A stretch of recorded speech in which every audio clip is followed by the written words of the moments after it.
ஆன்மீக தமிழ் அன்பர்களே நண்பர்களே, உங்கள் அனைவருக்கும் தமிழ் யூடியூப் சேனலின் இனிய தமிழ் வணக்கம்.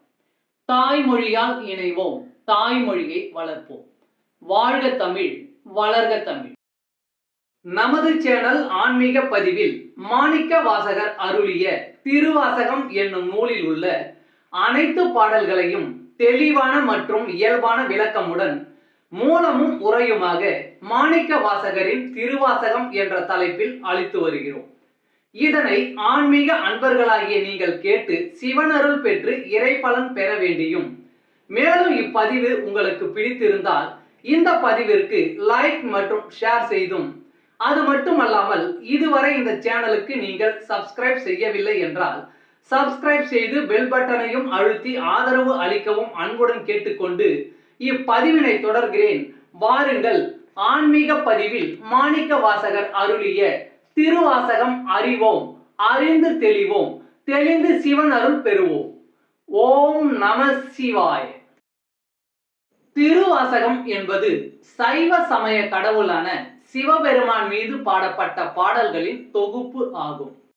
இதனை இயற்றியவர் மாணிக்க வாசகர். பன்னிரு சைவ சமய திருமுறைகளில் திருவாசகம் 8ஆம் திருமுறையாக உள்ளது. திருவாசகத்துக்கு உருகாதார் ஒரு வாசகத்துக்கும் உருகார் என்பது மூதுரை. பக்தி சுவையும் மனதை உருக்கும் தன்மையும் கொண்ட திருவாசக பாடல்கள் தமிழில் சிறந்த இலக்கியங்களின் வரிசையில் வைத்து எண்ணப்படுகின்றன. திருவாசகத்தில் 51 பதிகங்கள் உள்ளன. இவற்றுள் மொத்தம் 658 பாடல்கள் அடங்கியுள்ளன. இந்நூலில் 38 சிவத்தலங்கள் பாடப்பெற்றுள்ளன. சிவபுராணம், கீர்த்தி திருவகவல், திருவண்ட பகுதி, போற்றி திருவகவல் என்னும் 4 பெரும் பகுதிகள் இதில் உள்ளன. இவற்றை தொடர்ந்து திருச்சதகம் 100 பாடல்களும், நீத்தல் விண்ணப்பம் 50 பாடல்களையும், திருவெம்பாவை 20 பாடல்களையும், திருவம்மானை 20 பாடல்களையும் கொண்டது. திருப்பொற்சொன்ன முதல் திரு உந்தியார் வரையுள்ள 6 பகுதிகள் 20 பாடல்களை கொண்டுள்ளன. மற்றவை 10 பாடல்களை கொண்ட பதிகங்களாக உள்ளன. நம சிவாய என்னும் 5 எழுத்தில் திருவாசகம் தொடங்குகிறது. முதல் பதிகத்தில் 6 இடங்களில் வாழ்க என முடியும். 2வது பதிகத்தில் 5 இடங்களில் வெல்க என முடியும். 3வது பதிகத்தில் 8 இடங்களில் போற்றி என முடியும். இவ்வாறு 6, 5, 8 என அமைந்திருப்பது திருவாசகத்தின் 658 பாடல்களை குறிக்கிறது. 32வது வரியில் மெய்யே உன் பொன்னடிகள் கண்டின்று வீடுற்றேன் என பாடியிருப்பார். இது மாணிக்க வாசகர் 32வது வயதில் முக்தி அடைந்ததை சூட்சுமமாக குறிக்கும். திருவாசகத்தின் 18வது வரியான அவன் அருளாலே அவன்தாள் வணங்கி என்பது படிப்பவர் அனைவரையும் உருக்குவதாக இருக்கும். மாணிக்க வாசகரின் இந்நூலினை பல சமயத்தவரும் புகழ்ந்துள்ளனர். திருவாசகம் மாணிக்க வாசகர் சொல்ல அழகிய சிற்றம்பலமுடையான் எழுதியது என கையொப்பம் இடப்பட்டதாக கூறப்படுகிறது. தமிழில் திருவாசகத்துக்கு உருகாதார் ஒரு வாசகத்துக்கும் உருகார் என்னும் பழமொழியும் உள்ளது. மனிதன் தெய்வத்திடம் கூறியது திருவாசகம், தெய்வம் மனிதனுக்கு கூறியது கீதை, மனிதன் மனிதர்களுக்கு கூறியது திருக்குறள் என்ற ஒரு மூதுரையும் தமிழில் உள்ளது. 12 திருமுறைகளில் 10ஆம் திருமுறையான திருமந்திரம் சிறப்புடையது. ஆனால் அதைவிட சிறப்புடையதும் சிகரமுமானது திருவாசகமே.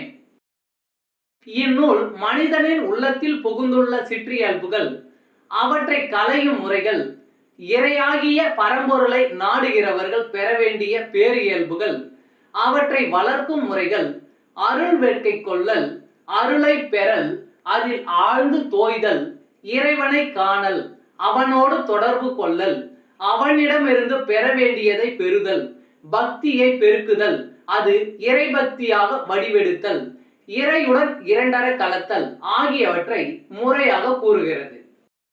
இவ்வளவு சிறப்புகள் நிறைந்த திருவாசக பாடலை நாமும் அறிவோம். திருவாசகம் 2. கீர்த்தி திரு அகவல். பாடல் வரிகள் 1 முதல் 10 வரையிலான மூலமும் உரையும். நமசிவாய. திருச்சிற்றம்பலம்.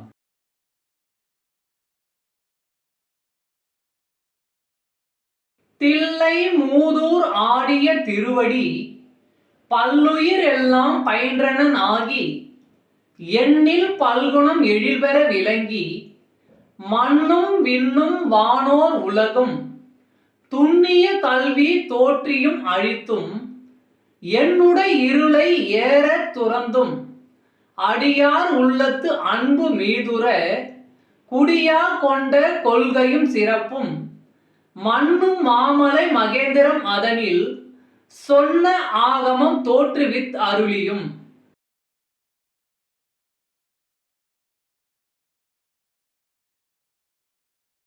தில்லை மூதூர் ஆடிய திருவடி பல்லுயிர் எல்லாம் பயின்றனன் ஆகி. பழமை வாய்ந்த புண்ணிய தலமான சிதம்பரத்தில் நடனம் புரியும் நடராஜன் உயிர்கள் அனைத்திலும் இனிதே இடம்பெற்றிருக்கின்றான். தில்லை என்கின்ற சிதம்பரம் சித் ஆகாசம் ஆகும். நாம் காண்கின்ற ஆகாயம் எங்கும் வியப்பானது. உண்மையில் அது சித் ஆகாசத்தில் அடங்கி ஒடுங்குவது. சித் ஆகாசம் பூரணத்துவம் வாய்ந்தது. எண்ணில் பல்குணம் எழில்பெற விளங்கி மண்ணும் விண்ணும் வானோர் உலகும். விண்ணுலகிலும் சரி மண்ணுலகிலும் சரி எங்குமே காண முடியாத, கண்டு கணக்கிட முடியாதபடி பல்வேறு குணங்களும் அழகுகளும் நிறைந்திருக்கின்றன. எது நல்லது எது தீயது சூழ்நிலையை பொறுத்து நல்லது கெட்டதாயும் கெட்டது நல்லதாயும் தெரியும். எது அழகு எது அழகில்லாதது எல்லாம் மனநிலையை பொறுத்தது.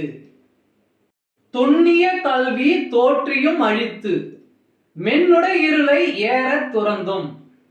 இதில் துண்ணிய என்பது பொருந்திய என்றும், இருள் என்பது அஞ்ஞானம் என்றும், துரத்தல் என்பது போக்குதல் என்றும், ஏற என்பது முழுவதும் என்றும் பொருளை உணர்த்தும். கல்வியை கலைத்திறனை தோற்றுவிப்பதும் மறைப்பதும் இறைவனின் திருவிளையாடல். ஆனால் அதே இறைவன் என்னுடைய அஞ்ஞானத்தை முழுவதுமாய் நீக்குவதென்கின்ற திட்டம் வைத்திருக்கின்றான். நேற்று எவையெல்லாம் கலையாய் கருதப்பட்டனவோ அவையெல்லாம் இன்று கதையாகிவிட்டன. நாள்தோறும் அறிவியல் புது புது உண்மைகளை கண்டுபிடித்துக் கொண்டே இருக்கின்றது. எல்லாமே இயற்கையின் நடைமுறை. ஆத்ம ஞானத்தை பெற்று விமோசனம் அடைவது எக்காலத்திலும் ஒரே பாங்கில் நிகழ்ந்து வருகிறது. இறைவன் அருளே அதற்கு காரணம். அடியார் உள்ள அன்பு மீதுர குடியா கொண்ட கொள்கையும் சிறப்பும். இங்கே மீதுரல் என்பது அதிகமாதல் என்றும், கொள்கை என்பது கோட்பாடு என்ற பொருளையும் உணர்த்தும். உள்ளமே கோயிலாய் கொண்டு இறைவன் உரைகிறான். அந்த இறைவனுடைய சிறப்பை அங்கே நான் காண முடியும். எங்கே பக்தி இருக்கின்றதோ அங்கே இறைவன் விரும்பி குடிகொள்கிறான். மண்ணும் மாமலை மகேந்திரம் அதனில் சொன்ன ஆகமம் தோற்றுவித் அருளியும். எப்போதும் நிலைத்திருக்கும் மகேந்திர மலையின் கண்ணிலிருந்து நீ ஆகமத்தை சொல்லி அருளினை. ஆகமத்தின் பொருளினை அம்பிகைக்கு மகேந்திர மலையில் வைத்து அண்ணல் உரைத்தார் என்பது புராணம். நமசிவாய. திருச்சிற்றம்பலம். தமிழ் அன்பர்களே, நண்பர்களே, ஆன்மீக பதிவில் இன்று மாணிக்க வாசகரின் திருவாசகம் என்ற தலைப்பில் திருவாசக பாடலை விளக்கமுடன் மூலமும் உரையுமாக தங்களுக்காக அளித்ததில் நான் பெருமை கொள்கிறேன். மேலும் இப்பதிவில் அளிக்கப்பட்ட திருவாசகம் மூலமும் உரையும் யான் அறிந்து கொண்டவை.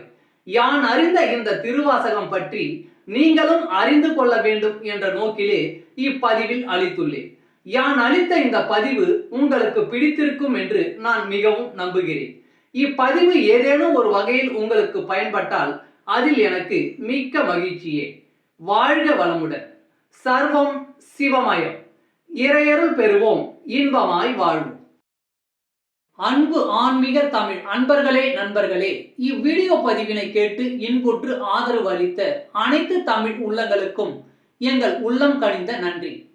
மேலும் இப்பதிவு உங்களுக்கு பிடித்திருந்தால் லைக் மற்றும் ஷேர் செய்தும், இதுவரை இந்த சேனலுக்கு நீங்கள் சப்ஸ்கிரைப் செய்யவில்லை என்றால் சப்ஸ்கிரைப் செய்து பெல் பட்டனையும் அழுத்தி ஆதரவு அளிக்கவும் அன்புடன் கேட்டுக்கொள்கிறோம்.